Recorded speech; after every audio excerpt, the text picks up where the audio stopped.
안녕하세요. 3년 전 초고속으로 이혼을 하고 현재는 재혼까지 성공한 30대 여성이에요. 얼마나 빠르게 이혼했는지 궁금하신가요? 결혼 1년도 안 돼서 이혼했어요. 사랑해서 결혼했으면 3년은 버틸 법한데 그게 안 될 정도로 힘든 생활이었거든요. 이혼을 하고 나니 결혼에 대한 제 생각이 많이 바뀌게 되더라고요. 모든 이혼에는 이유가 있고 그 사람만이 가지는 고통이 있다는 것도 알게 됐죠. 지금 생각해보면 다 지난 일이지만 잊혀지지는 않아요. 그때 스트레스와 아픔은 조금 희석됐고 돌이켜보면 잘 빠져나왔다는 안도감이 더 크죠. 저와 남편은 소개팅으로 만났어요. 소개팅에서 우리가 같은 고향 사람이라는 것을 알았을 때는 정말 놀랍고 설렜어요. 본가도 서로 멀지 않다는 것을 알았을 때는 그냥 운명이라고 생각했어요. 얼마나 좁은 시야인지 나중에서야 깨닫게 됐지만 이때는 전혀 몰랐어요. 그렇게 결혼 이야기가 나왔을 때 같이 고향에 내려가서 살자는 이야기를 꺼냈어요. 아무래도 고향이 자가를 마련하기 편했고 우리가 전문직이라 직장을 바꾸는데 유리하다는 것도 선택에 한몫을 했죠. 그런데 본가와 가까워지니 점점 시모와 시부의 간섭이 들어오더라고요. 어느 정도는 예상했던 바였어요. 사실 결혼 전에도 저희 친정아버지가 집에서 쉬고 계신다는 이야기를 듣고 시댁에서는 무척 싫어하셨어요. 일도 안 하면서 사는데 사치스럽게 산다고요. 저는 제가 버는 만큼 쓰기에 그리 사치스럽게 보이지 않아서 결혼할 수 있었던 건지도 몰라요. 사실 저희 아버지가 돈을 많이 벌어두셨지만 남편이나 시댁에는 이야기한 적도 없었어요. 제가 잘 버는 것도 아니고 그 돈이 제 것이 될 거라는 생각도 안 해봤거든요. 시부와 시모는 남편의 큰 삼촌 명의의 상가 1층에서 음식점을 하고 계셨기에 일을 하지 않는 아버지에 대해 언제나 쓴소리를 하며 가끔씩 무시하는 발언을 하시곤 했어요. 그 발언도 제가 집 살 때 돈을 반이나 부담한 걸 아시고는 쏙 들어가 버렸죠. 결혼과 동시에 들어갈 집은 구식 아파트였지만 고쳐서 쓰기에 좋은 조건인 집이었어요. 일단 금액이 싸서 나머지를 리모델링비로 쓸 수 있어서 더 좋았어요. 그런데 이 구옥이 문제를 일으키게 될 원인이 될 줄이야. 그때는 정말 상상도 못했어요. 리모델링 업체를 알아보고 있는 도중에 시모에게 전화가 와서는 남편과 함께 시댁에 들리라고 하더라고요. 그리고 4명이 한데 모이자 시부가 말을 꺼냈어요. 니들 집 리모델링 하려는 거면 괜한 돈 쓰지 말고 이 아버지한테 맡기거라. 집에 그렇게 돈 쓸 필요가 뭐 있어? 웬만한 거는 나랑 네 어머니가 다 할 수 있어. 남한테 큰 돈 주지 말고 그 금액 반에 내가 해주마. 아버님께서요? 이 여름에 힘드실 텐데 그냥 전문가에게 맡기는 게 낫지 않을까요? 가게 일도 있는데 저희 집 때문에 일하시게 만드는 것도 죄송스럽고. 저는 최대한 간곡하게 돌려서 거절의 의사를 내비쳤어요.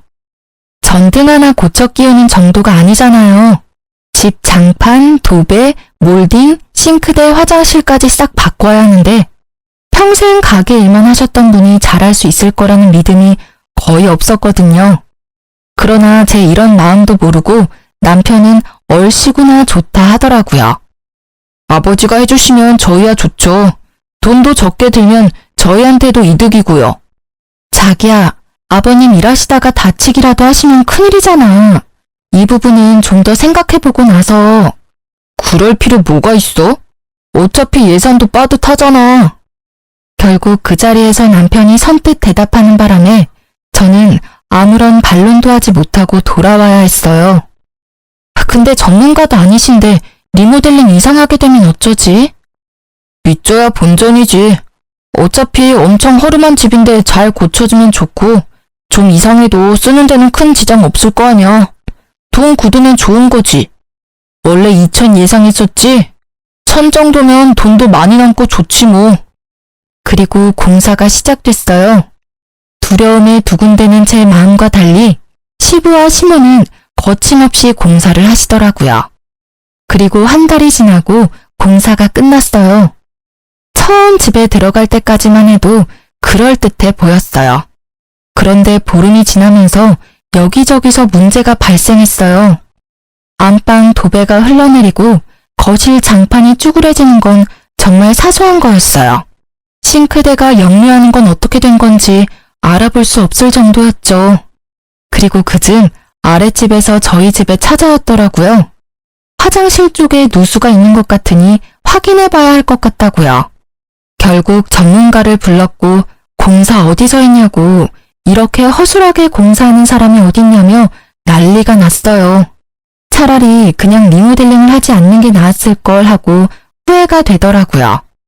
결국 이래저래 재공사에 들어가기로 했어요.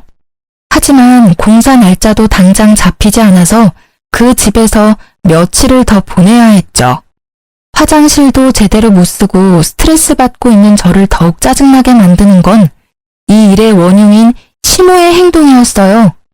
시모는 하루가 멀다 하고 제게 전화하기에 바빴어요. 예, 너 이렇게 입 싹 닦는 거니? 공사해줬으면 공사비를 줘야 할 거 아니야.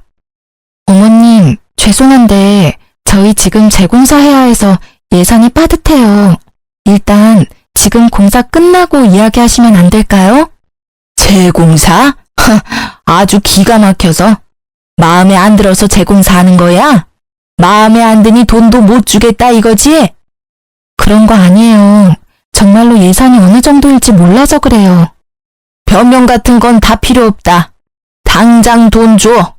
너한테 없으면 너희 친정에 이야기해서라도 줘야 될 거 아니야. 이렇게 사람을 아주 쪼아대는데 저는 노이로제에 걸릴 지경이었답니다. 저는 시모의 전화를 끊고 남편에게 전화했어요. 어머님 전화 오셨어. 돈 달라고 하시는데 재공사 비용이 얼마나 나올지 알 수 없는 상태에서는 드릴 수가 없잖아. 그니까 우리 집 상황 알리고 약속한 돈은 반만 드리는 걸로 하자. 어차피 자재값은 우리가 다 냈으니까 수고비로 드리는 건 그 정도면 될 것 같은데. 어때? 그럼 약속을 어기자는 거야? 아무리 공사가 망했어도 부모님하고 한 약속이잖아. 드리기로 했던 금액은 드려야지. 어떻게 그렇게 쉽게 이야기해? 지금 공사비며 아랫집 보수공사까지 우리가 책임져야 하는데 내 수중에 있는 돈으로도 모자랄지도 모르는데. 아, 그럼 나들 어떻게 하라고. 처음부터 네가 맡는다고 하지 않았어? 그럼 네가 책임지고 끝까지 해야지. 나한테 할 소리야? 처음부터 내가 아버님한테 공사 맡기는 거 싫다고 했잖아. 근데 당신이 그렇게 하자고 하는 바람에 이렇게 된 거잖아. 아, 몰라. 난 아무것도 모르고 아무것도 해줄 수 있는 게 없으니까 당신이 알아서 해. 결국 이 상황을 해결하려는 의지도 없어 보이는 남편과의 대화는 싸움으로 번지고 말았죠. 저는 이날 처음으로 남편에 대한 실망감을 느꼈어요. 저는 열심히 이 일을 어떻게 수습할까 고민하다가 가족을 집에 초대하기로 했어요. 자연스레 시댁에 저희 상황을 보여주면 해결될 거라고 생각했거든요. 아버님, 어머님, 손 씻으시려면 싱크대에서 씻으셔야 해요. 화장실이 지금 누수로 아랫집이 난리 났거든요. 그리고 싱크대도 물이 역류하니까 물을 살짝만 트시고요.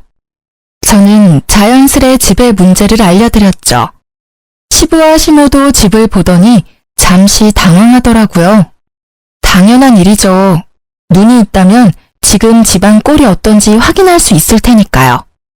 아이고, 집 사서 들어오더니 이렇게 집을 막 쓰니. 세상에 얼마나 험하게 썼으면 집이 이 모양이야? 너 그렇게 안 봤는데 물건을 이렇게 아껴 쓰지 않으면 어떡하니? 저는 너무 당황했어요. 마치 저 때문에 집이 망가졌다고 말하는 시모의 모습을 믿을 수 없었죠. 그때 벨이 울리고 제가 초대한 특별한 분이 들어오셨어요. 오늘 급히 외출계를 메고 요양원에서 나오신 남편의 할머니였어요. 남편에게 급히 부탁해 시부모 모르게 모셔달라고 했거든요. 지금 이 집에 대해 객관적으로 말할 수 있는 분이셨거든요.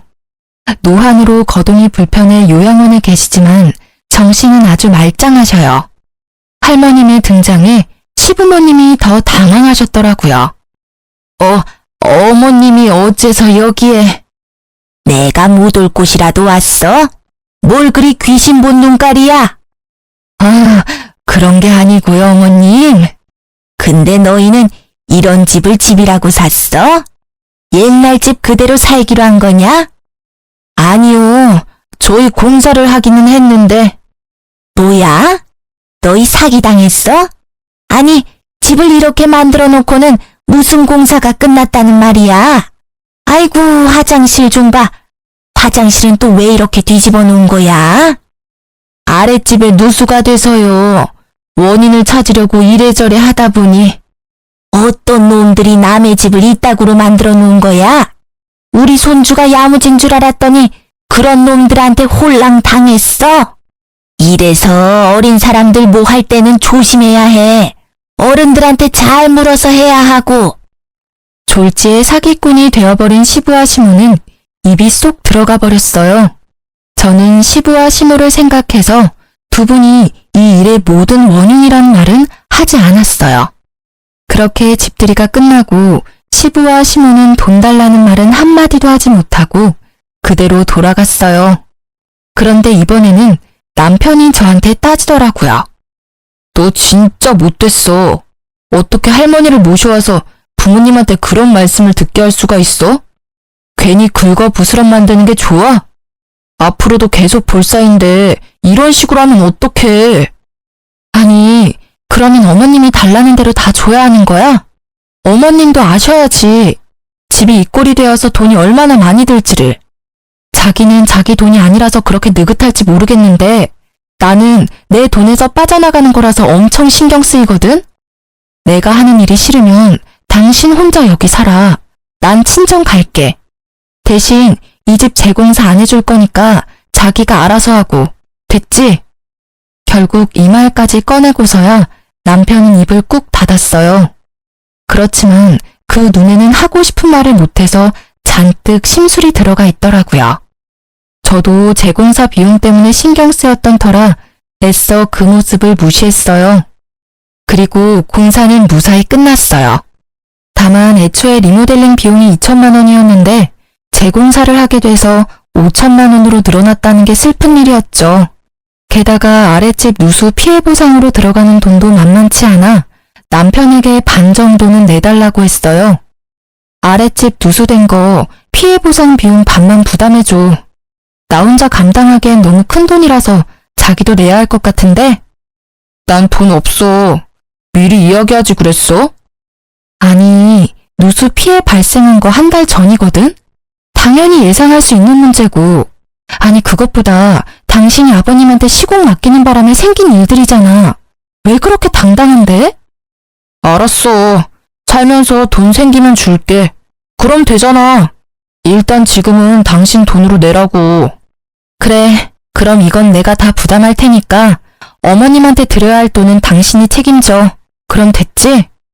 남편은 의외로 가볍게 고개를 끄덕였고 결국 저는 모든 비용을 부담해야 했어요. 그래도 같이 살 집이니 남는 건 있을 거라는 생각으로 눈물을 머금고 돈을 냈어요. 그래도 다행인 건 리모델링 재공사가 너무 잘 돼서 집안이 너무 쾌적한 신식으로 바뀐 점이었어요. 그리고 그 사건 이후 시모는 틈만 나면 저를 잡아먹으려고 안달이 난 사람처럼 굴었어요. 제가 일부러 공사비를 주기 싫어서 자신들을 물먹였다고 여기는 듯 했죠. 저는 몇 번을 시모에게 이 문제는 남편과 상의하라고 했지만 제 말을 들을 생각조차 없어 보이더라고요. 그 와중에 집들이의 종호를 소환한 저를 시부가 불러서는 며느리의 자세, 시댁을 모시는 자세에 대해 일장 연설을 하셨어요. 너는 그게 문제다. 어른을 모시는 자세가 안 돼 있어. 어떻게 어른이 있는 곳에 더 높은 어른을 모셔와서 사람을 무안하게 만들 수가 있는 거냐? 네가 생각이 있다면 그런 짓은 하지 말아야지. 어떻게 할머니를 모셔오는 그런 발칙한 생각을 할 수가 있어? 네가 며느리가 아니었다면 이렇게 따끔하게 혼낼 필요도 없었을 거다. 다 너를 위해서 하는 말이니 고깝게 듣지 말고. 그 말들이 왜 저에게는 그리 서럽게 들리는지.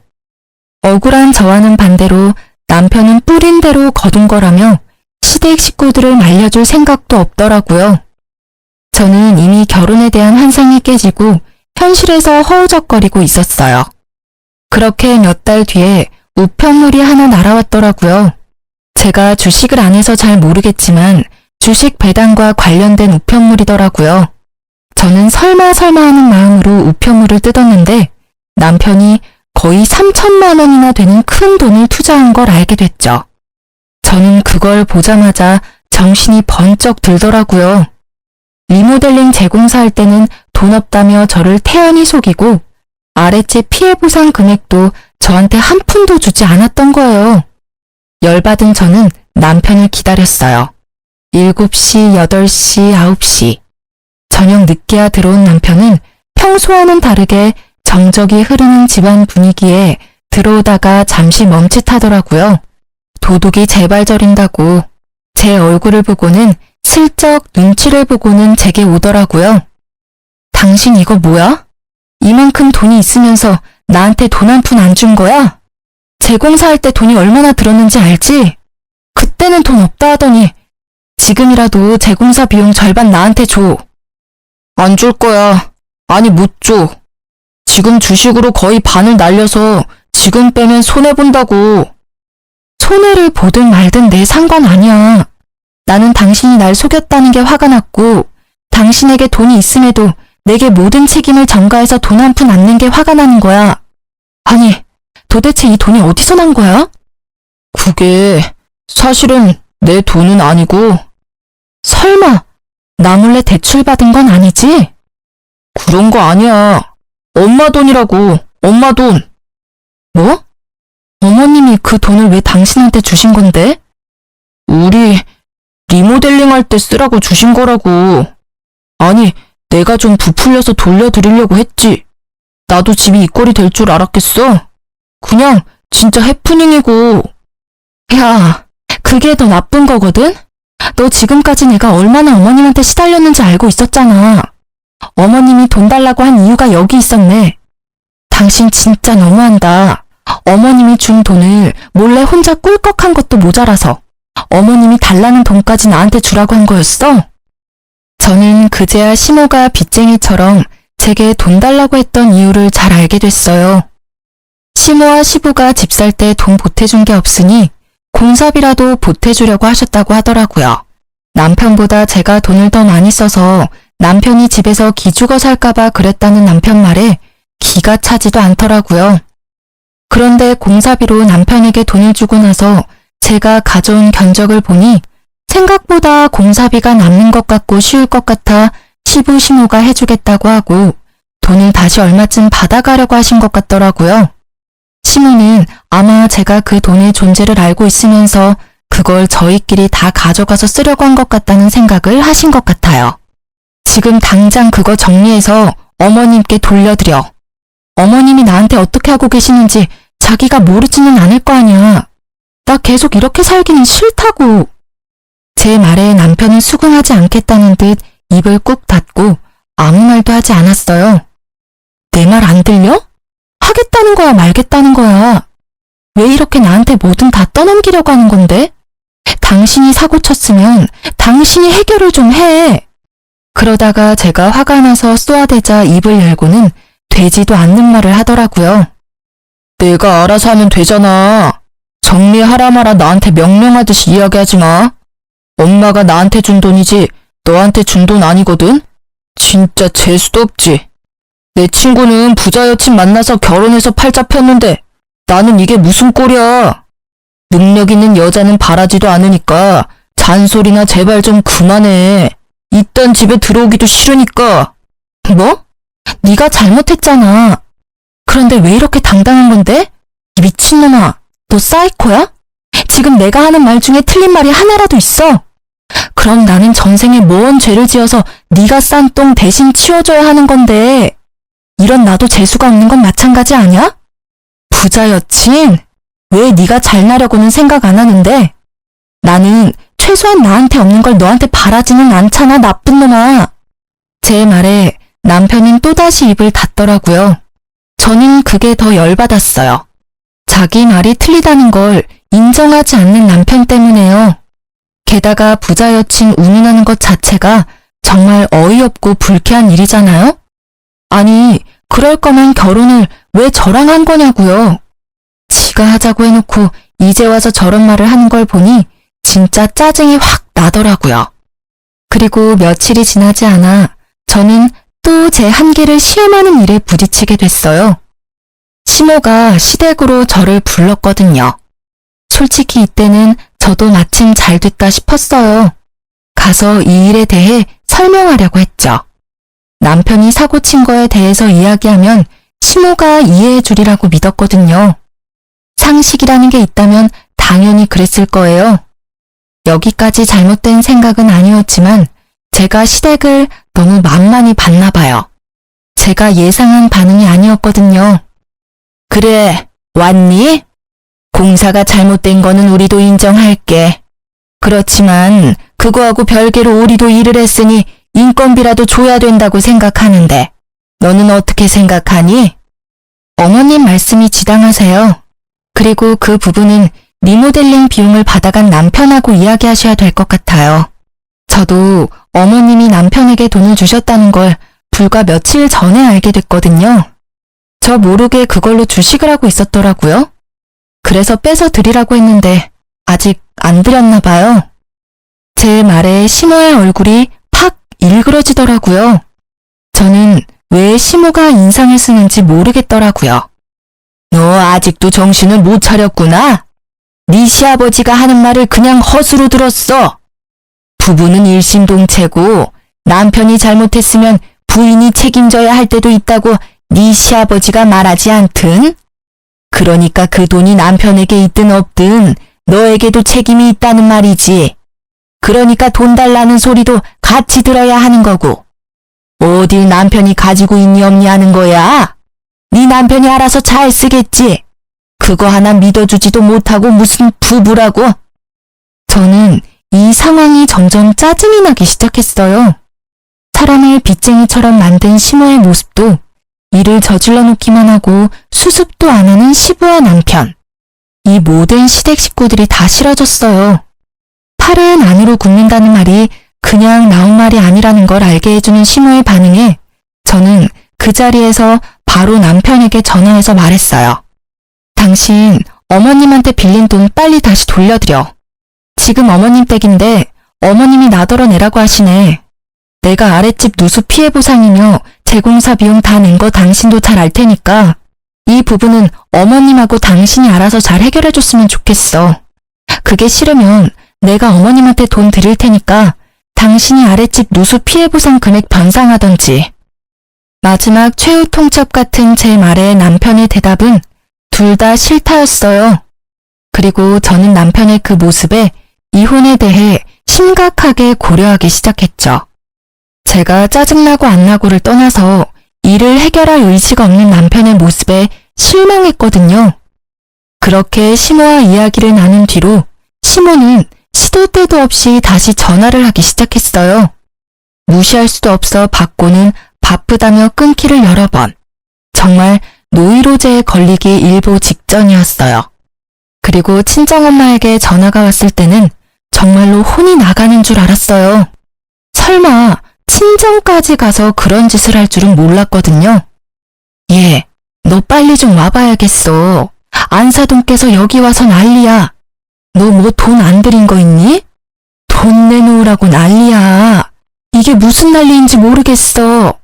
그 말에 저는 일하다 말고 연차 쓰고 곧장 친정 본가로 향했어요. 갔더니 시모의 바락바락 악쓰는 목소리가 밖에까지 들리더라고요. 무슨 딸을 어떻게 키웠길래 어른이 하는 말을 개똥으로 듣도록 키웠어요? 세상에 시어른 일 시켜먹고 돈 떼먹으려는 벼락 맞을 며느리가 세상에 어디 있어요?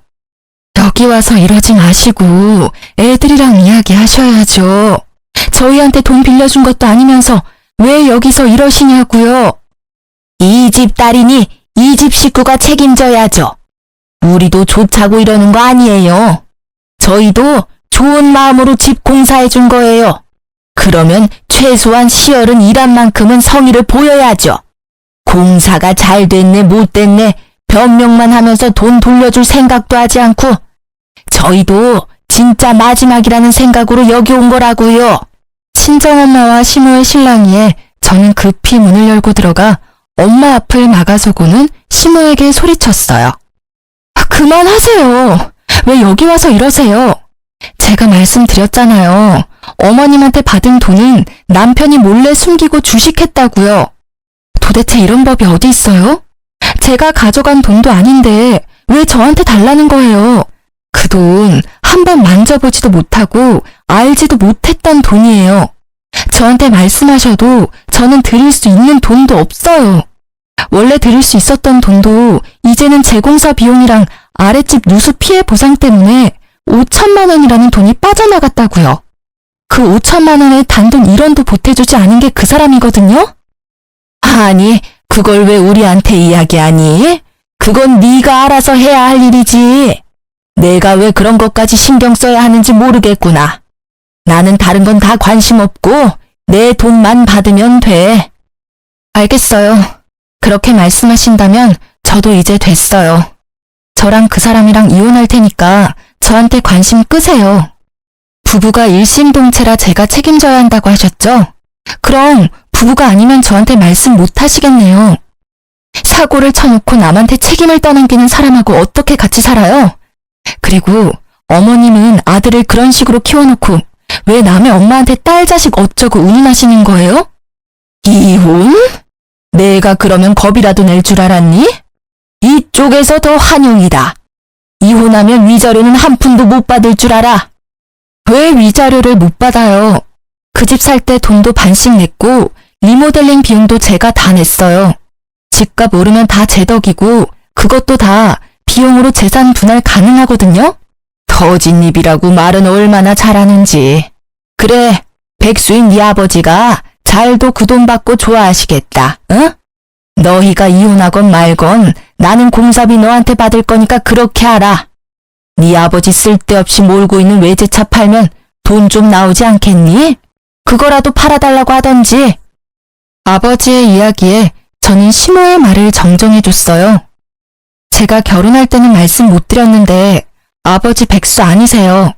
건물 하나 가지고 계셔서 임대료로 생활하시니까 백수처럼 보이신 것뿐이죠. 그래? 그렇게 돈이 많은데 딸 자식 결혼할 때 한 푼도 안 준 거야? 돈 많다니 다행이네.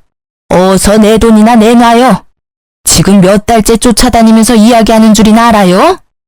저희 아버지는 조용히 모든 걸 다 보고 계셨어요. 그러더니 저에게 조용하게 말하시더라고요. 너 진짜 이혼할 거야? 번복 안 할 거지? 그 말에 저는 고개를 끄덕였죠.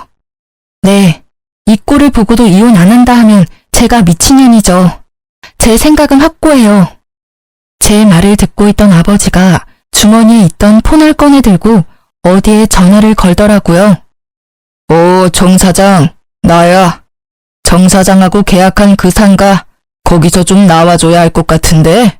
궁금한 거 있으면 거기서 일하는 사람들한테 물어봐. 잘 아실 거야. 그래, 끊어. 그분과 통화를 끊고 나니 옆에 있던 시부의 전화가 시끄럽게 울리더라고요. 예, 형님. 어쩐 일로? 예? 갑자기 가게를 빼라고요? 그게 무슨... 제가 무슨 일을 저질렀다고요? 그리고 통화가 계속될 동안 시부의 시선이 제 아버지에게 향했어요.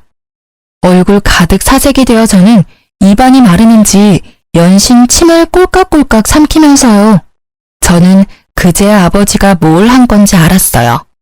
사실 시부모가 일하는 그 가게는 시부의 큰 형님의 명의로 계약이 된 저희 아버지의 건물이었거든요.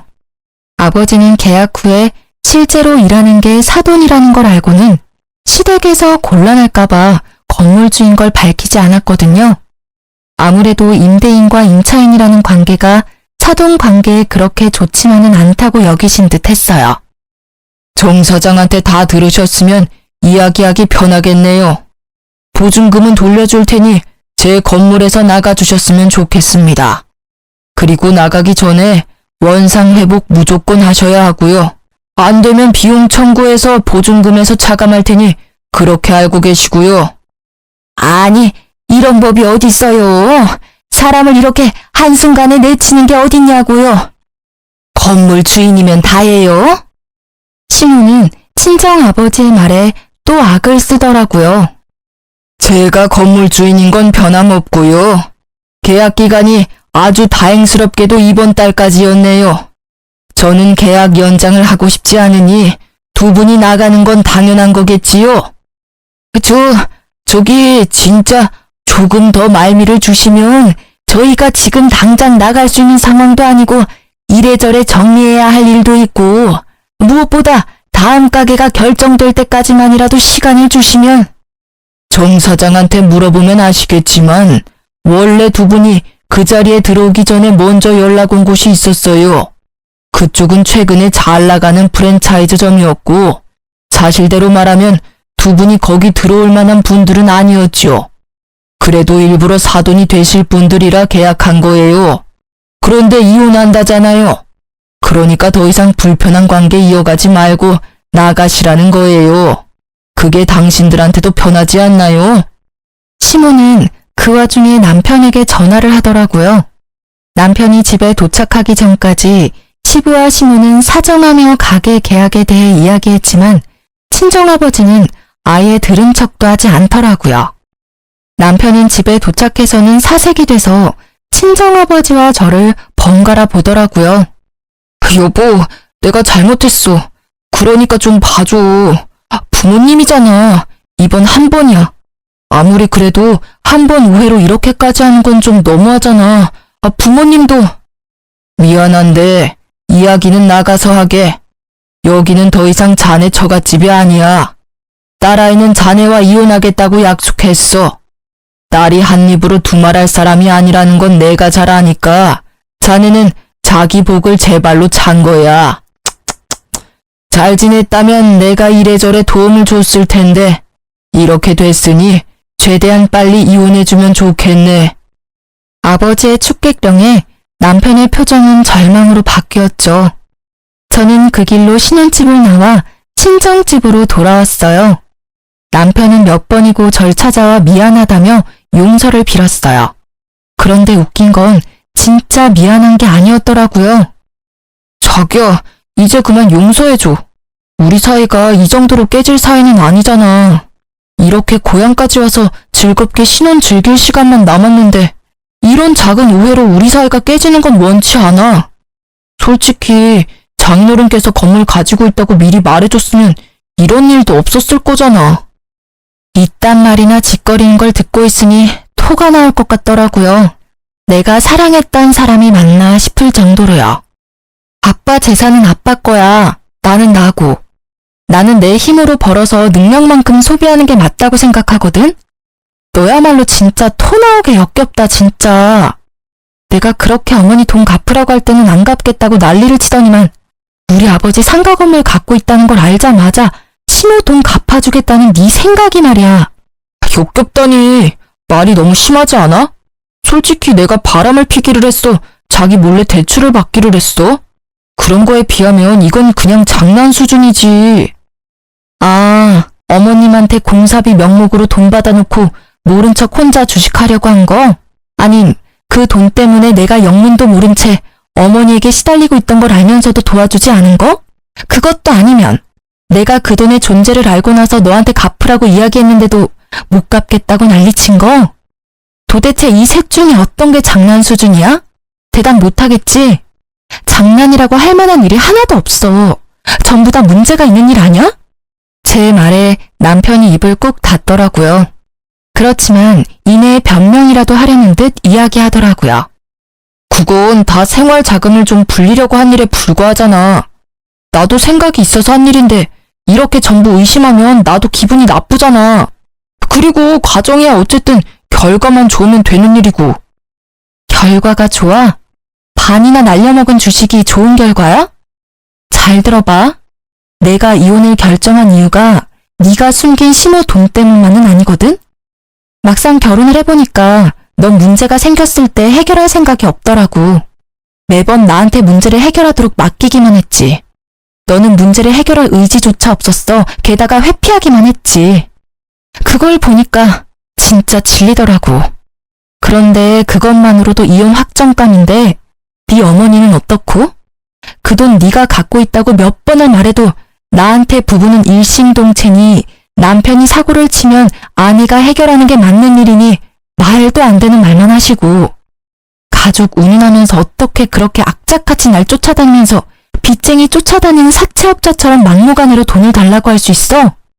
그게 얼마나 더러운 기분인지 넌 상상도 안 가지? 그러니까 그렇게 태어났던 거지. 다시는 이런 일 겪기 싫고 두 번 다시 생각하고 싶지도 않아. 제 말에 남편은 아무 말도 못하고 눈만 굴리더라고요. 나가자니 제 아버지 앞으로 된 건물이 아른거리고 뭔가 제 말에 반론을 하고 싶은데 입이 10개라도 할 말은 없고 결국 제가 쫓아보내고서야 남편은 터덜터덜 돌아가더라고요. 그 뒤로는 일사천리로 이혼 과정이 진행됐어요. 다행스럽게도 제가 한 리모델링 건으로 집의 가치가 이전보다는 올라서 그 부분의 비용도 어느 정도는 되돌려 받을 수 있었어요. 여기서 짜증나는 건 집값이 오른 걸 남편도 혜택을 받다는 점이었죠. 그렇게 이혼 후 저는 고향을 떠나 다른 지역으로 갔어요. 그곳에서 연애 1년을 끝으로 지금의 남편과 재혼도 했고요. 사실은 사이가 너무 좋은 나머지 혼전 임신에 성공했거든요. 재혼해서 아들을 출산하고 오랜만에 친정집에 내려갔어요. 아버지와 함께 외식하러 나갔는데 식사하는 곳에 전 남편의 전 시모가 일하고 있더라고요. 순간 확 짜증이 나서 다른 곳으로 가려고 발길을 옮기는데 전 시모가 아는 척하며 저와 아버지에게 다가오더라고요. 아이고, 잘나신 전 며느리네. 그렇게 이혼하고 잘 살고는 있어? 남의 눈에 눈물 나게 하면 지 눈에는 피눈물 난다던데. 그 눈물은 언제쯤 나려나 몰라? 나쁜 년도 이런 나쁜 년이 없지. 세상에 결혼한 지 1년도 안 돼서 돈 때문에 지압이 갖다 버린 년이 얼굴을 빳빳하게 들고 다니는 게 제대로 된 세상이야? 욕하지 마세요. 저랑 이제 그쪽 집안은 관련 없거든요. 관련이 없기는 왜 없어? 악연으로 똘똘 엮여 있는데. 남편 버린 년이나 돈 때문에 사돈댁 내치는 친정아버지나 다 똑같이 거기서 거기지. 사람 무시하고 잘 사는 사람 못 봤어. 하늘 부끄러운 줄 모르고 대낮에 뻔뻔하게 돌아다녀? 그만하세요. 제 친정에 돈 없다고 무시하고 구박한 것도 당신들이고 무엇보다 제가 받지도 않은 돈 어이없이 저한테 요구한 것도 당신들이거든요. 조용히 최소한 상식적으로 살았으면 이혼할 일도 없었을 거라고요. 하늘 부끄러운 줄 모른다고요. 그거 제가 할 말이거든요. 진짜로 부끄러워할 사람이 누군데 지금. 아니, 인연이 보자 하니까 사람을 만만하게 보고. 뭐? 왜 내가 부끄러워해야 해? 지금 우리가 어떤 상황인지 알지도 못하면서 네가 뭘 안다고 우리한테 그런 소리를 짓거리는 거야? 시모의 큰 소리에 놀라서 앵앵 울고 있는 제 아들을 친정아빠가 안아 올리며 말했어요. 부끄럽지 않다면 최소한 후회라도 하셔야죠. 이혼 안 했으면 제가 가진 상가는 제 딸아이에게 물려줬을 겁니다. 그러니 당신네 아들에게 가야 할 복은 그쪽이 스스로 날려버린 거나 마찬가지죠. 저는 제가 가진 상가를 우리 외손주에게 줄 거거든요. 마음을 좀 곱게 쓰셨으면 당신네 외손주가 제 상가를 받았을지도 모르죠. 뭐 결과적으로는 그렇게 되지 않아서 참으로 다행이기는 합니다만. 그 말에 시모의 얼굴은 후회와 짜증으로 일그러졌어요. 어쩌겠어요. 본인이 차버린 복인데. 실제로 제 아버지는 제 아들에게 모든 걸 물려주겠다고 하셨거든요. 처음에는 다 쓰고 돌아가시겠다고 하시더니 제게 아들이 생기니 마음이 달라졌다고 하시더라고요. 어쨌든 시모는 아버지 말에 결국 후회막심한 얼굴로 사라졌어요. 그 뒤로 본 적은 없어요. 다만 그 뒤에 들린 소식에 제 버릇 남 못 준다는 말이 생각나더군요. 전 남편이 재산 분할로 받은 돈으로 시부모와 함께 살 전셋집을 얻었다고 하더라고요. 그런데 한 달도 되지 않아서 연식이 오래된 아파트다 보니 또 집을 고치겠다고 했답니다. 전 남편이 말린 모양이지만 결국에는 또 싼 돈에 말려 허락한 듯해요. 그리고 시부가 집을 고친다고 이래저래 아무거나 만지다가 천장에 스프링쿨러를 잘못 건드려서 집 전체가 홀딱 젖어버렸다고 해요. 이삿짐을 그제야 다 풀었고 도배 장판도 주인 집에서 다 해줬다는데 결국 문제가 생겨버린 거죠. 이후에 고치는 데 드는 비용을 모두 변상하고 나서야 쫓겨났다고 하더라고요. 저희 신혼집 공사하면서 피를 봤는데도 결국 그걸 무시하고 다시 시부에게 일을 시켰다가 또 피를 보게 된 거죠. 이런 걸 보면 사람 참 변하지 않는다는 걸 느껴요. 분명히 그 고생을 했는데도 맡기고 싶은 생각이 왜 들었을까요? 그 사람들 생각은 이해할 수 없지만 이젠 저와는 상관없는 사람들이니 그러려니 해요. 다만 남편과는 비슷한 직종이 있다 보니 여기저기서 들리는 소식이 있거든요. 저와 이혼하고 몇 년이 지나도록 재혼은 못하고 있다고 하더라고요. 그럴만도 하죠. 그런 시댁에 누가 시집가고 싶겠어요? 솔직히 소문내고 싶어서 소문낸 건 아니지만 둘이 비슷한 일을 하니 소문이 다 나버린 건 어쩔 수 없는 일이더라고요. 저는 아들 하나 낳고 잘 살고 있어요. 지금은 일 그만두고 아버지가 가진 상가의 관리인으로 일하고 있어요. 아버지가 상가 책임져 보지도 못하고 물려받아 홀라당 날리지 말고 아버지가 살아있는 동안 조금이라도 배워서 잘 운영해보라고 하셨거든요. 그 마음 씀씀이가 참 감사하더라고요. 그리고 그런 저를 응원해주는 현재 남편의 자상함과 책임감이 저한테는 무척 힘이 되어줘요. 아이에게 무슨 일이 생기면 저보다 먼저 해결해주는 남편이 전 남편과 참 비교되어 보인다고 하면 지금 남편에게 미안할 정도거든요. 그런 사람과 비교라니. 이혼은 저에게 좋지 않은 기억을 주었지만 동시에 사람을 보는 눈도 조금은 알려준 것 같아요. 그리고 도저히 내 선에서 해결하지 못할 일에서는 발을 빼는 게 현명하다는 생각도 들고요. 만약 제가 사랑이니 뭐니 시간이 지나면 변할 거라는 생각을 했다면 지금의 이 행복한 제가 없었을지도 모르죠. 아이가 있었더라도 헤어짐의 변화는 없었을 거예요. 물론 이해관계가 좀 더 복잡해졌겠지만 책임을 떠넘기기만 하는 시댁과 남편에게 아이를 맡기지는 못했을 거예요. 이렇게 저의 짧은 결혼 기간이 끝났어요. 신혼집 공사부터 시작된 일들이 마침내 제 결혼의 마침표를 찍게 될 줄은 그때는 정말 몰랐지만 헤어지고 나서는 다행이라는 생각이 들었어요. 그대로 있었다면 제가 힘들기만 했을 거예요. 제 사연을 읽고 그럴만했다고 생각하시는 분들도 있고 조금만 더 참아보는 게 어땠을까 하고 생각하는 분들도 계실 거예요. 그렇지만 참으면 참을수록 제 안에서 깎여나가는 것이 분명히 있다고 생각해요.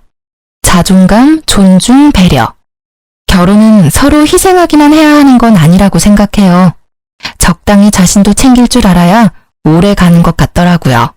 저처럼 짧은 결혼 기간에도 이혼을 고려하시는 분들에게 제가 겪은 일들이 도움이 되었으면 좋겠네요.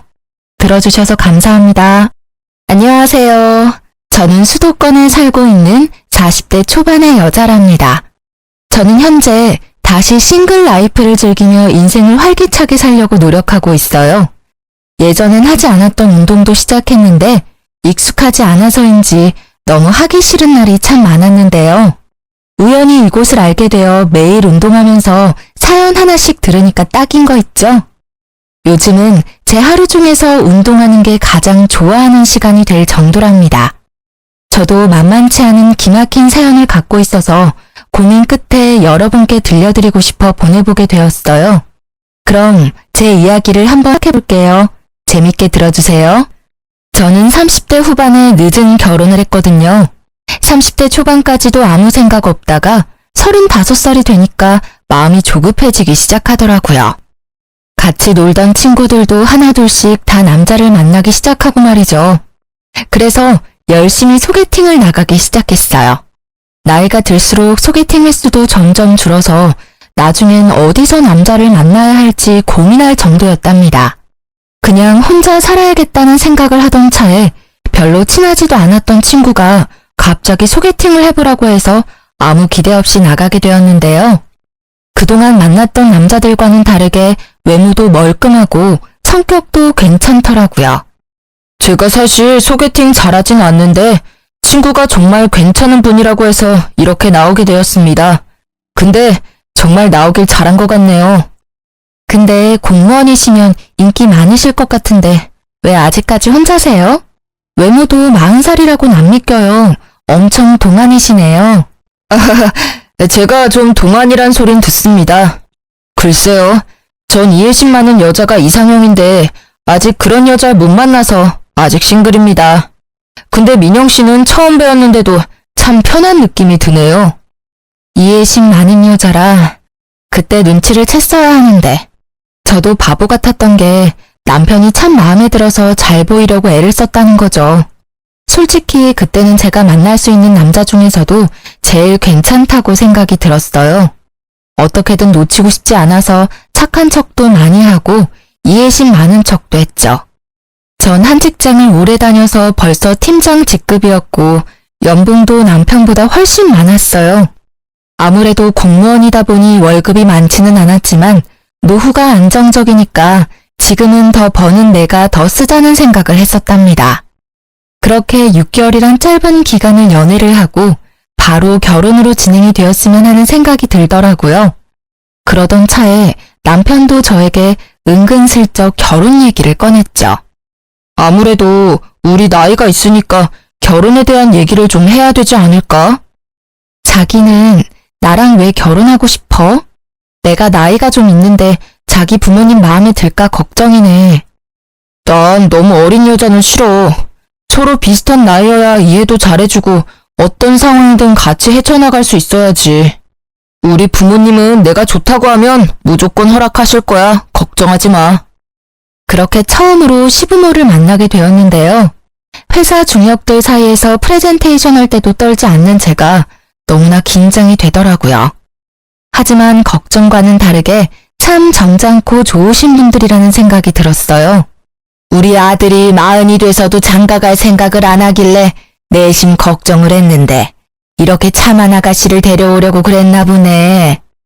민영이가 은근히 걱정을 많이 하더라고. 봤지? 우리 부모님 다 좋아하실 거라고 했잖아. 아유, 당연하지. 난 시집살이며 그런 거 할 생각도 없으니까 너희 둘만 잘 살면 된다. 집에 자주 찾아오지도 말고. 우리 아들이 공무원 시험 본다고 준비를 오래 했고 취직하고 나서는 우리 생활비도 주느라 돈을 많이는 못 모았다. 우리도 결혼 자금을 넉넉하게 대줄 형편은 못 된다. 너희 둘이 지혜롭게 생각해서 준비했으면 한다. 아, 네. 그 부분이라면 걱정 마세요. 제가 직장 생활을 오래 해서 모아둔 돈도 좀 있고요. 결혼식도 소박하게 하려고 해요. 아유, 아주 예심 많고 착한 며느리를 만났네. 내가 말년에 복이 넘치나 보다. 순조롭게 상견례까지 마치고 결혼 준비도 제가 거의 주도해서 진행했어요. 아무래도 남편이 공무원 준비하고 그러느라 세상 일 돌아가는 거나 물건을 잘 구매하는 방법 같은 것도 모르더라고요. 전 워낙 그런 거에 빠삭하고 회사 지원받아 가전도 할인받아 살 수 있어서 제가 거의 다 혼수를 준비했죠. 번갯불에 콩 구워 먹듯이 치르고 신혼집까지 서로 직장이 가까운 곳으로 운 좋게 빨리 구할 수 있었답니다.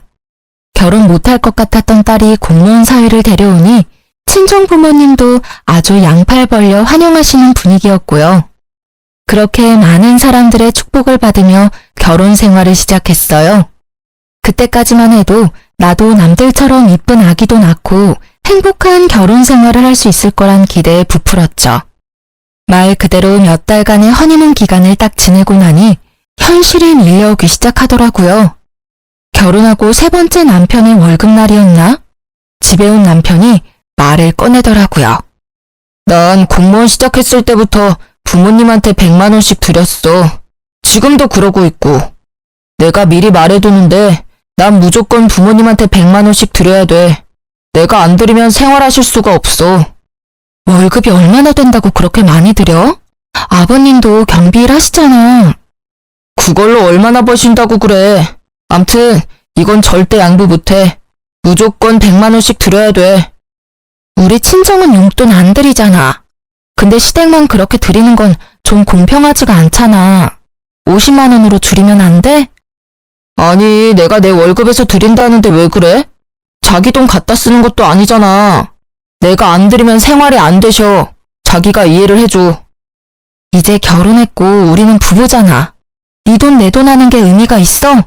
같이 돈 모아서 집도 옮기고 아기 키울 생각도 해야지. 아, 답답하네. 아직 아기도 없는데 벌써부터 걱정이야. 자기 이해심 많잖아. 이건 진짜 이해해줘야 돼. 그럴 수 있지? 이 일로 며칠을 다퉜지만 남편은 절대 주장을 굽히지 않더라고요. 평소엔 웬만하면 져주는 사람인데 지네 부모님 용돈 문제에 있어서는 아주 무서울 정도로 고집을 부렸죠. 저는 너무 속상해서 친정 엄마에게 털어놓고 말았습니다. 너무 나쁘게만 생각하지 말고 그렇게 하도록 해. 2명이서 사니까 바깥 사돈 월급만으로 부족할 수 있지. 우리야 용돈 필요 없으니까 우리 줄 용돈까지 시댁에 드린다고 좋게 생각하고 남편이랑 화해하고, 응? 엄마가 그렇게까지 말해주니 마음이 좀 풀리기도 하고 친정 부모님께 죄송스럽기도 하고 여러 가지 감정이 들었죠. 결혼한 지 얼마 되지도 않았고 결국 남편을 이해해주기로 했답니다.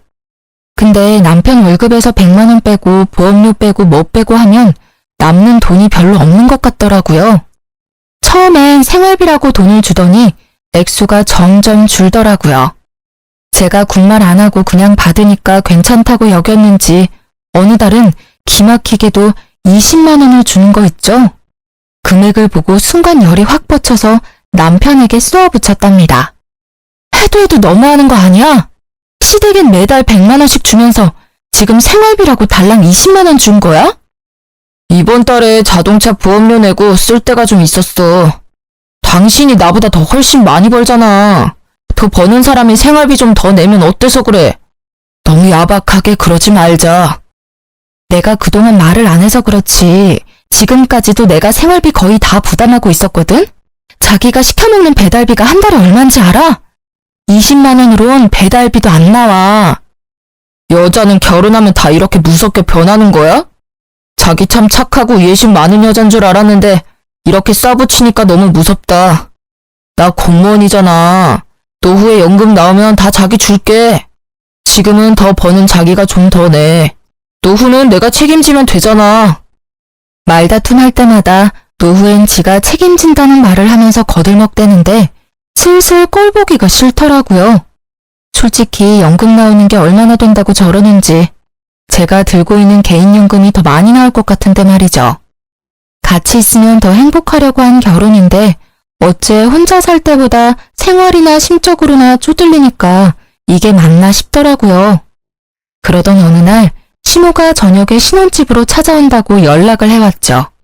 그래서 부랴부랴 퇴근을 해서 아파트 앞에 가보니까 시모가 벌써 와서 팔짱 딱 끼고 현관문 앞에 서 있더라고요. 어머니 오신다고 며칠 전에 연락 좀 해주시죠. 일부러 그랬다. 그래야 평소에 어떻게 해놓고 사는지 좀 보지. 그 말을 들으니까 좀 벙찌더라고요. 그래서 대답도 못하고 일단 집으로 같이 들어갔어요. 아무리 맞벌이라고 해도 네가 안주인인데 집을 좀 깨끗하게 해놔야지. 청소기는 언제 돌렸니? 아우, 이 바닥에 머리카락 쌓인 것 좀 봐. 손에 한 움큼 잡힌다. 아, 죄송해요. 평일엔 너무 바빠서 못하고요. 주말에 몰아서 다 하고 그래요. 아유, 요즘 애들은 아주 편하게 산다니까. 근데 보통 지금 들어오니?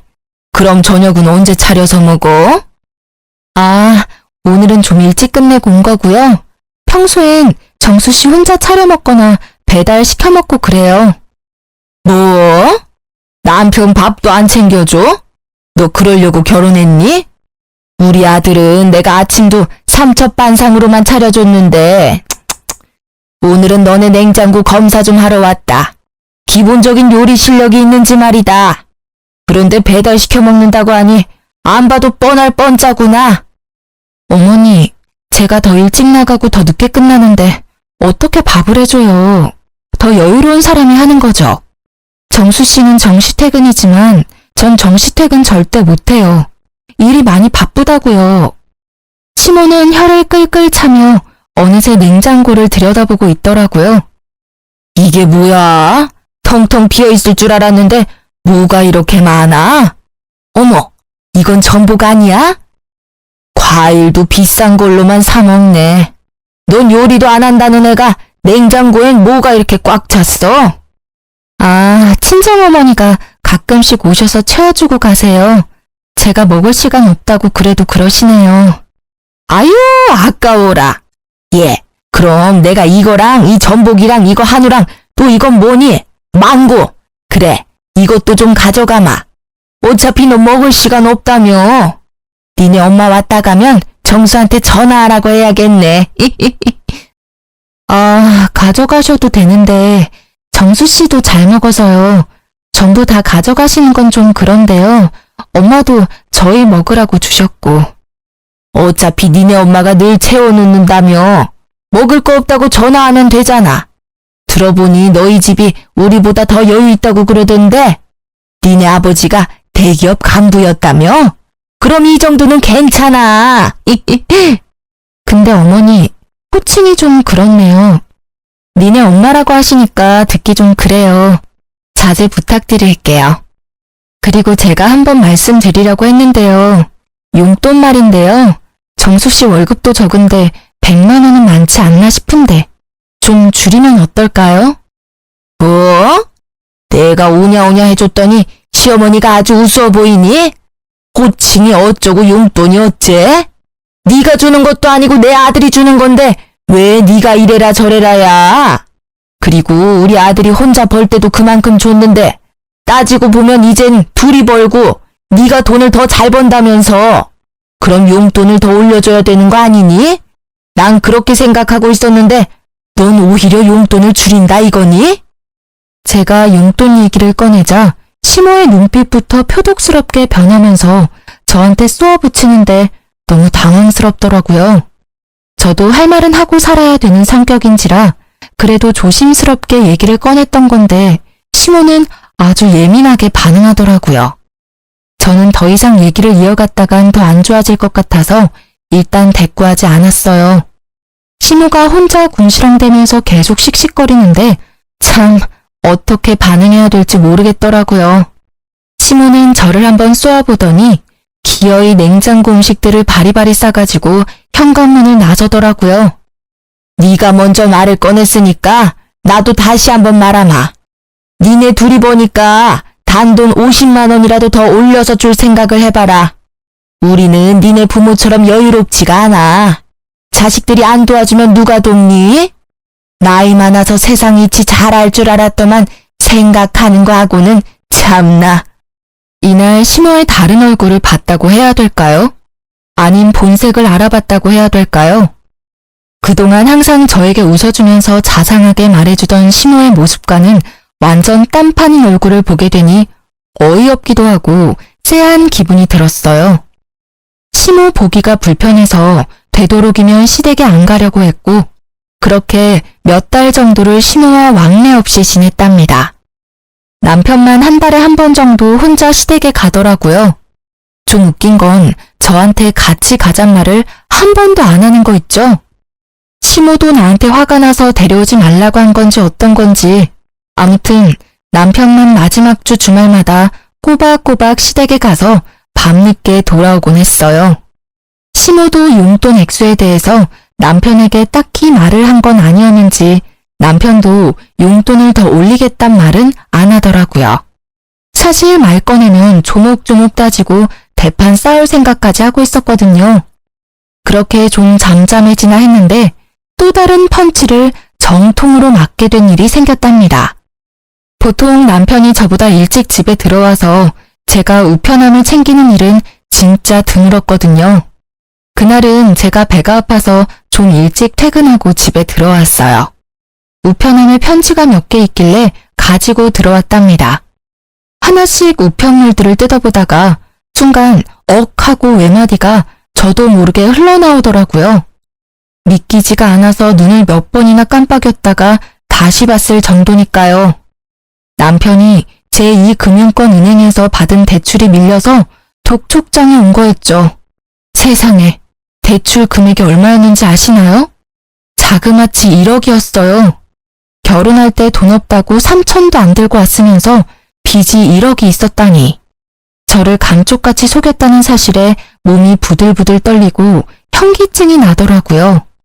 얼마나 그렇게 편지를 손에 꽉 쥐고 앉아 있었는지 어느새 밖이 깜깜해졌죠. 얼마 후 집에 들어온 남편이 어둠 속의 제 모습을 보고 흠칫 놀라더라고요. 아우, 깜짝이야. 언제 들어왔어? 아니, 왜 불을 안 켜고 그러고 있어? 당신 나한테 숨긴 거 있어, 없어? 솔직하게 지금 얘기해. 내가 숨기긴 뭘 숨겼다고 그래? 참나. 아, 생사람 잡지 마. 또 뭔 일인데? 이거 뭐야? 나한테 빚 있단 얘기는 없었잖아. 그것도 1억이라니. 한 달 이자가 얼마야 도대체? 이거 언제 대출 받은 건데? 어디에 쓴 거냐고. 아, 이거. 내가 빚 다 갚으면 얘기하려고 했어. 내가 어릴 때 사업을 좀 해서 그때 빚이 좀 생겼어.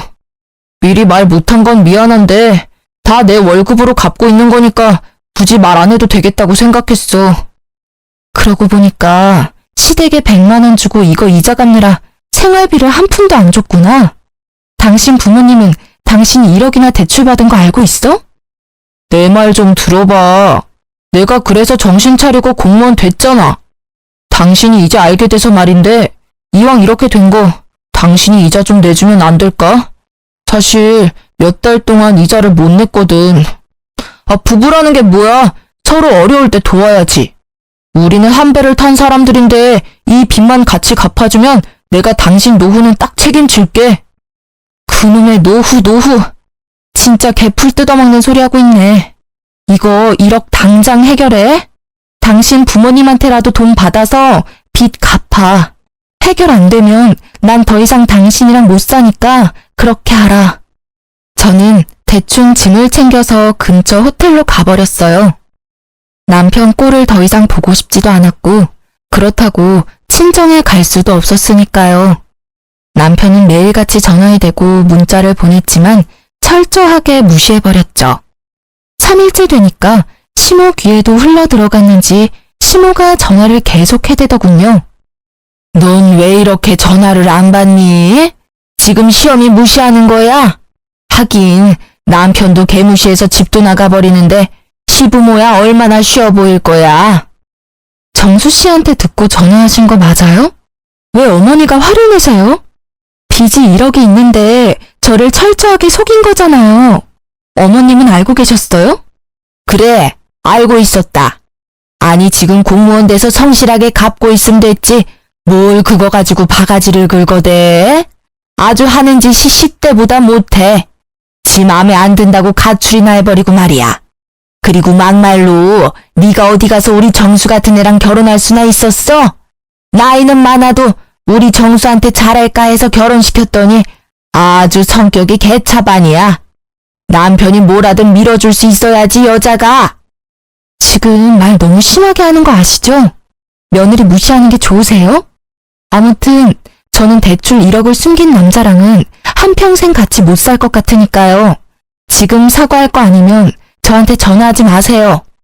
저는 시모의 막말에 화가 머리끝까지 나서 전화를 거칠게 끊어버렸답니다. 혼자서 곰곰이 연애 때부터 지금까지 생각을 해보았어요. 사실 죽고 못 살 정도로 사랑해서 한 결혼도 아닌데 왜 나만 이렇게 다 맞춰줘야 하는지, 그리고 남편의 문제를 어느새 제가 다 해결을 하고 있었다는 걸 깨달았죠. 아무리 남자가 애라지만 그래도 나보다 나이도 3살이나 많은데 보호받고 대접받는다는 느낌을 전혀 받지 못하고 살아왔더라고요. 거기다 빚이 1억이라니. 계속 같이 산다면 제가 같이 갚아야 할 것 같았죠. 저는 확실하게 매듭을 짓지 않으면 이혼을 해야겠다고 결정을 내렸어요. 제 태도가 확 달라진 걸 눈치챘는지 그날 저녁부터 남편이 어떻게 알고는 호텔까지 찾아와서 납작 엎드리더라고요. 여보, 미안해. 내가 잘못했어.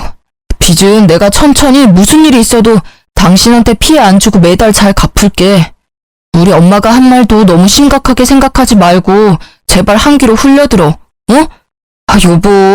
제발 집에 좀 가자. 화 좀 풀고. 어? 월급 받으면 용돈이다 뭐다 해서 남는 돈도 없으면서 무슨 수로 1억을 갚아. 당장 생활비 100만 원도 못 주면서.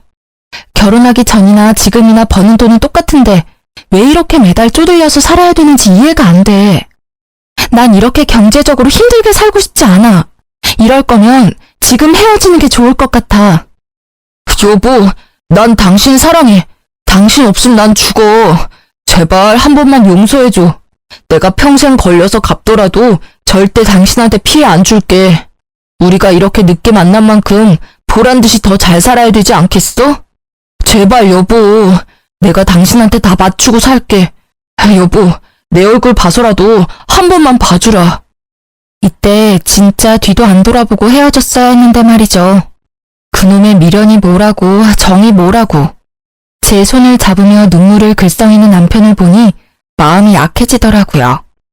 저는 몇 날 며칠을 고민하다가 남편을 한 번 더 믿어보기로 했답니다. 남편이 시댁에도 입단속을 시켰는지 시모 전화도 오지 않고 조용하더라고요. 남편이 매달 갚고 있는 이자를 꼬박꼬박 보여주니까 바보 같았던 저는 조금씩 남편의 빚도 같이 갚아주기 시작했답니다. 빨리 빚 문제를 해결하고 속 편하게 살고 싶었고 아기도 얼른 갖고 싶었거든요. 그렇게 1년쯤 지났고 명절 때만 하루 시댁에 다녀올 뿐 연락도 안 하고 사니까 세상 편하더라고요.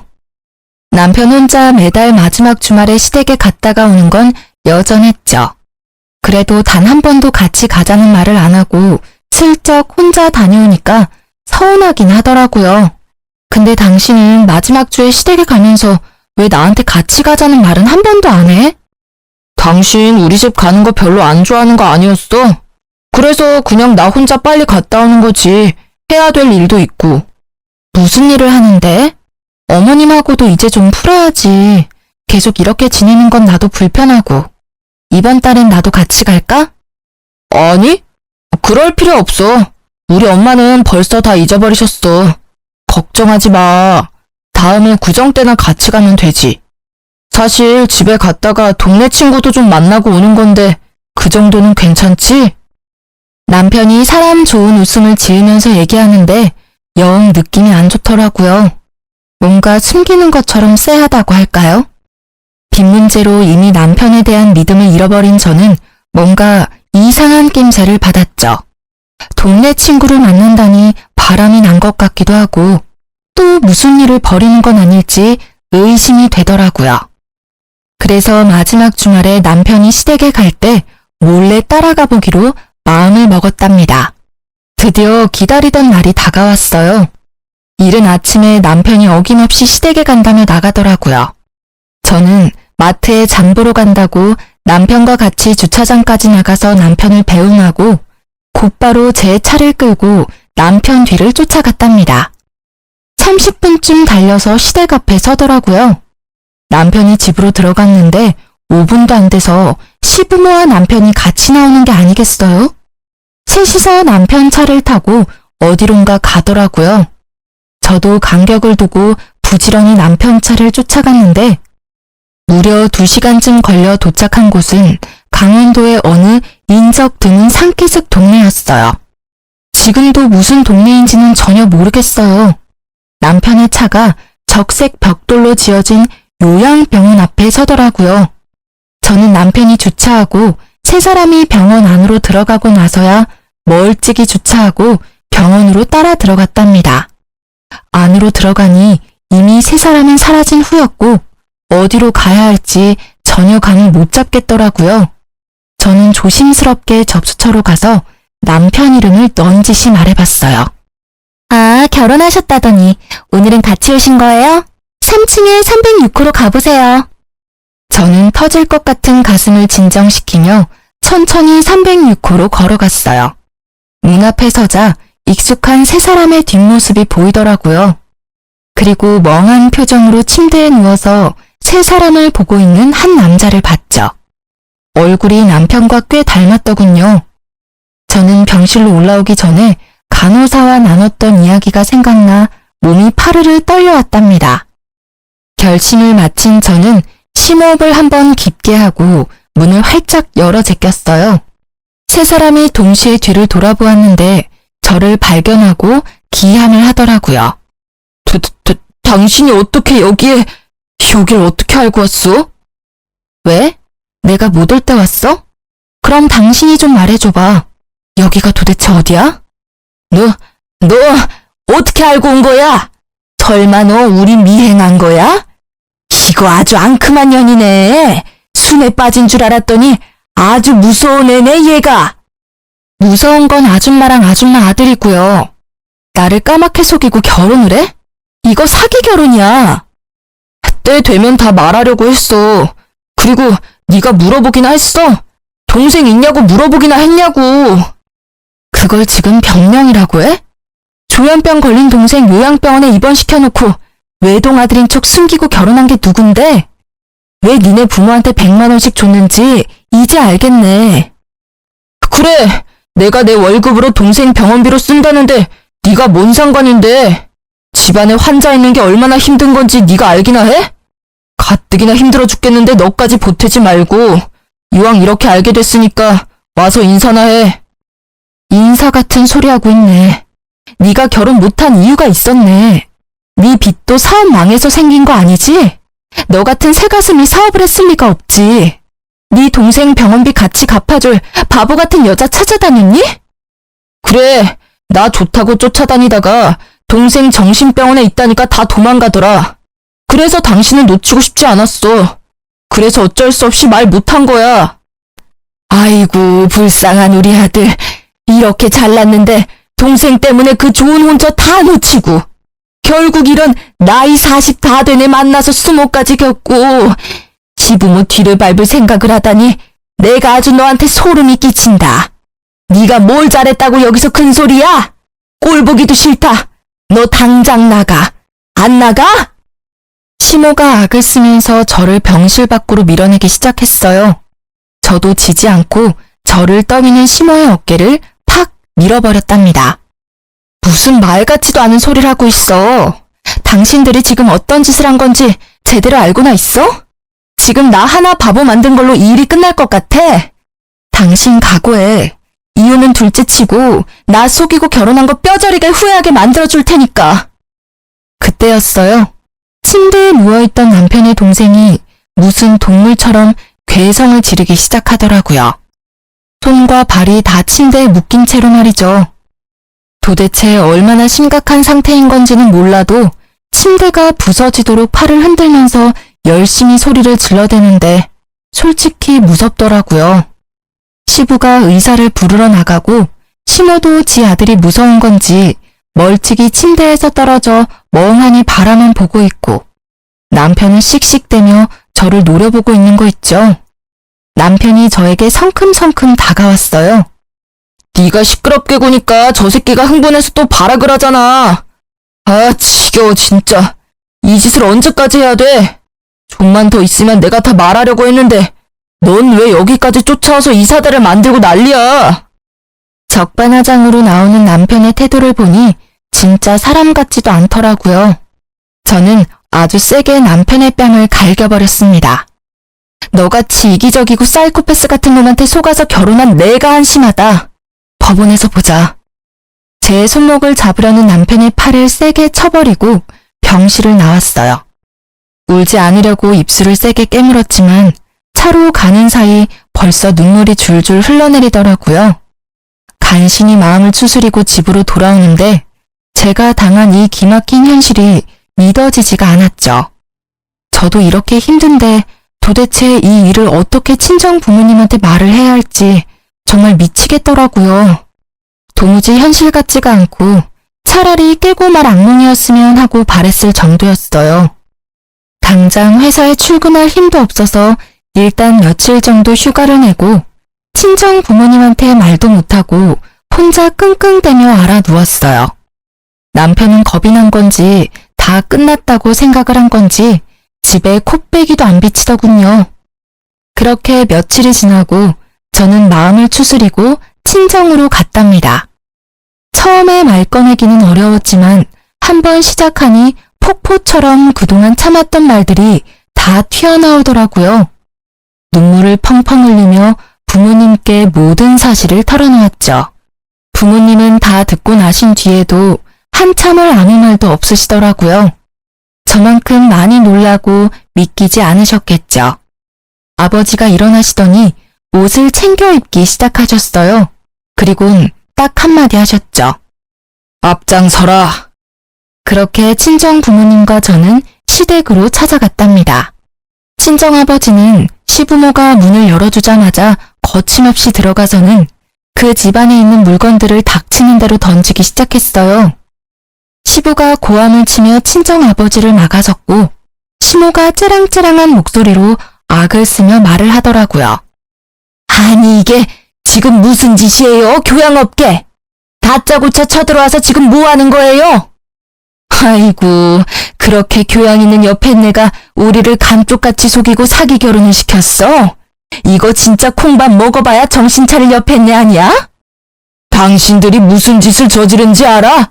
이거는 명백히 사기 결혼이야. 내가 우리 딸 인생 망친 값 톡톡히 치르게 할 거야. 알아들어? 아버님, 제가 조만간 말씀드리려고 했어요. 속인 게 아니고요. 말하는 시기를 좀 늦춘 거죠. 그리고 아버님이 정신적으로 아픈 가족 돌보는 게 얼마나 힘든 건지 아십니까? 예? 그것도 이해 못 해줍니까? 그렇게 힘든 거면 너 혼자 감당하면 되지. 왜 꾸준 우리 애를 데려다가 네 짐을 나누려고 해? 네가 우리 애를 사랑해서 결혼한 거야? 우리 애 데려다가 네 빚 같이 갚고 병원비 같이 내려고 그런 거 아니야? 아픈 동생 있다고 이렇게 이혼을 하자는 게 말이 됩니까? 당신 이렇게 나 버리면 천하의 못된 년 되는 거야. 부부가 어려울 때 서로 도와야지. 이게 이혼할 일이야? 나는 절대 이혼 못하니까 마음대로 해봐. 이건 내가 혼인 무효 소송을 걸어도 당신 할 말 없어.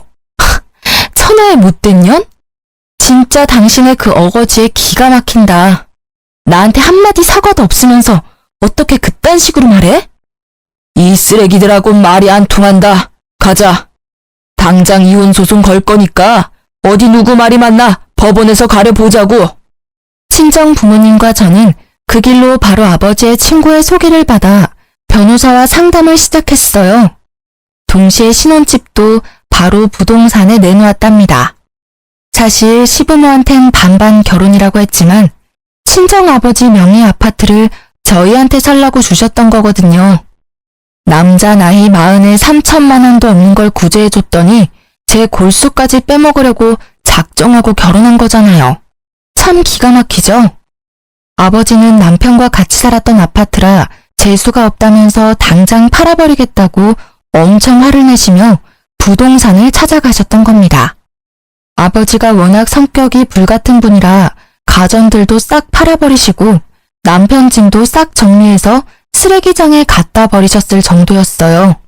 속전속결로 정리하고 친정으로 들어가 지내면서 바로 남편에게 이혼 소장을 보냈죠. 역시나 바로 전화가 오더라고요. 너 집 비밀번호 바꿨어? 출근해야 되는데 입을 옷이 없어서 왔더니만 비밀번호 당장 말해. 들어가도 소용없어. 집 팔려고 내놨으니까. 당신 짐도 싹 갖다 버렸으니까 옷 없으면 새로 사 입던지. 어차피 좋은 옷들도 아닌데. 너 진짜 미친 거 아니야? 왜 내 허락도 없이 내 짐을 갖다 버려? 너 안 그래도 소장 보냈던데 우리 집 팔아버리고 내 짐 버린 것도 다 손해배상 물게 할 거야. 난 절대 이혼 안 해. 넌 내 옆에 붙어 살게 될 테니까 두고 보자. 손해배상? 지나가던 개가 웃겠네.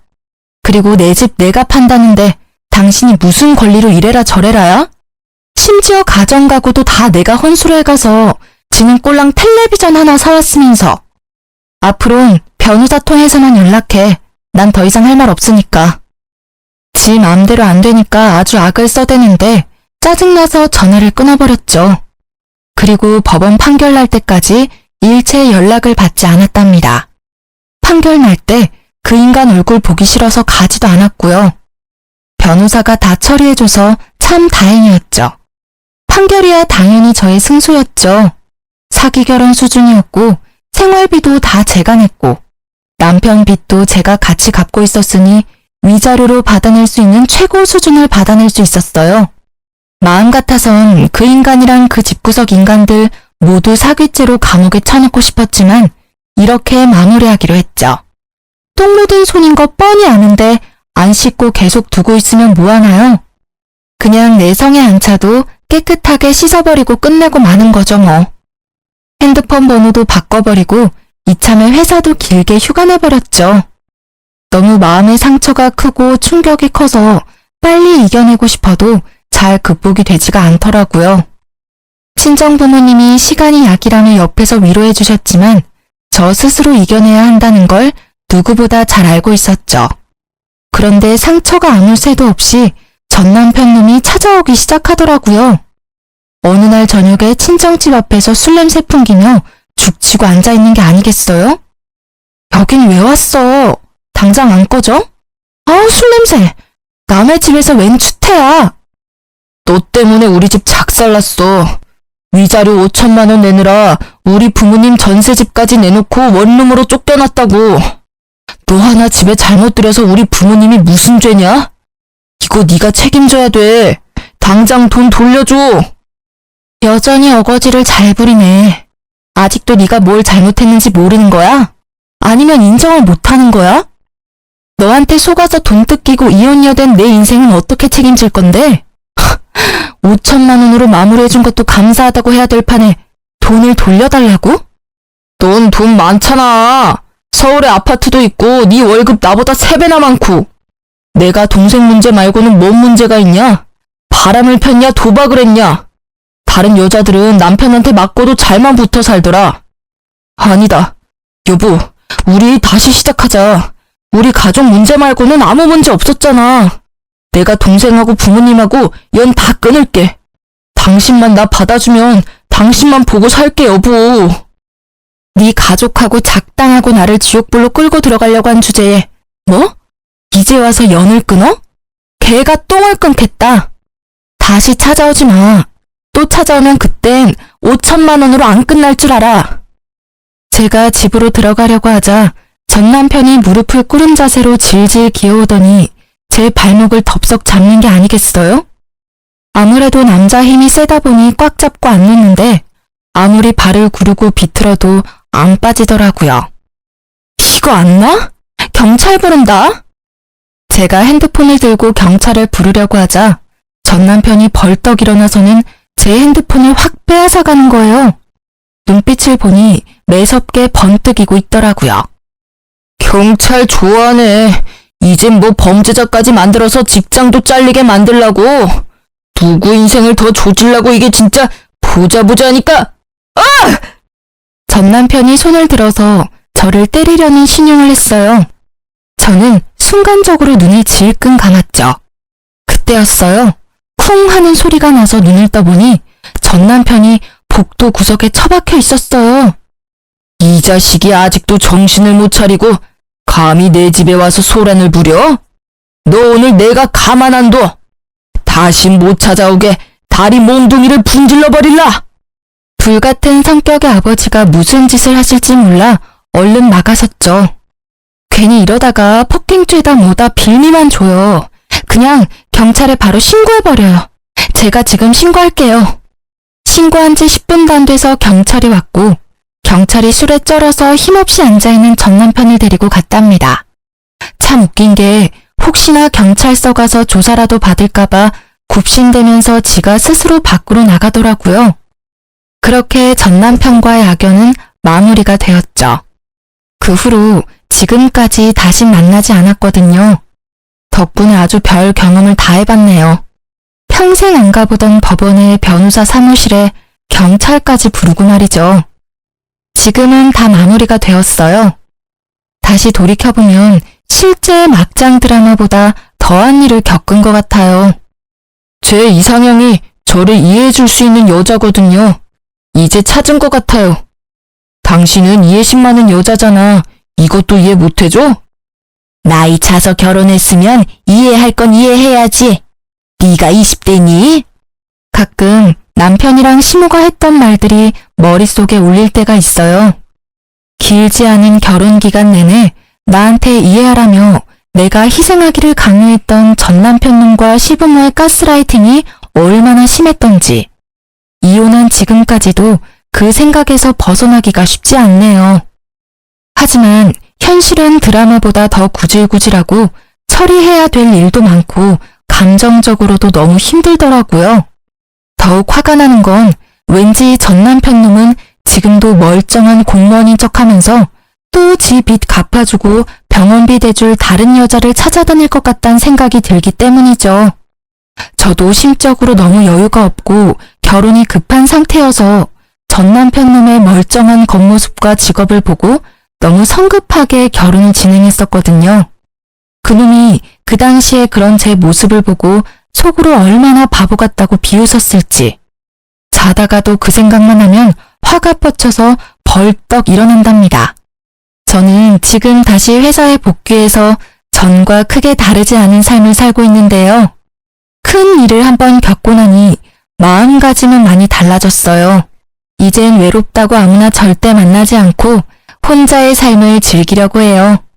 괜히 아닌 인연 억지로 만들어서 인생 꼬는 것보다 심심해도 평범하고 행복한 현재의 삶이 훨씬 나으니까요. 여러분도 외롭다고 성급한 결정하지 마시고 현재의 내 삶도 충분히 행복하다는 거 꼭 기억하셨으면 좋겠어요. 제 사연 어떻게 들으셨는지 모르겠네요. 모두 행복하시고 건강하세요.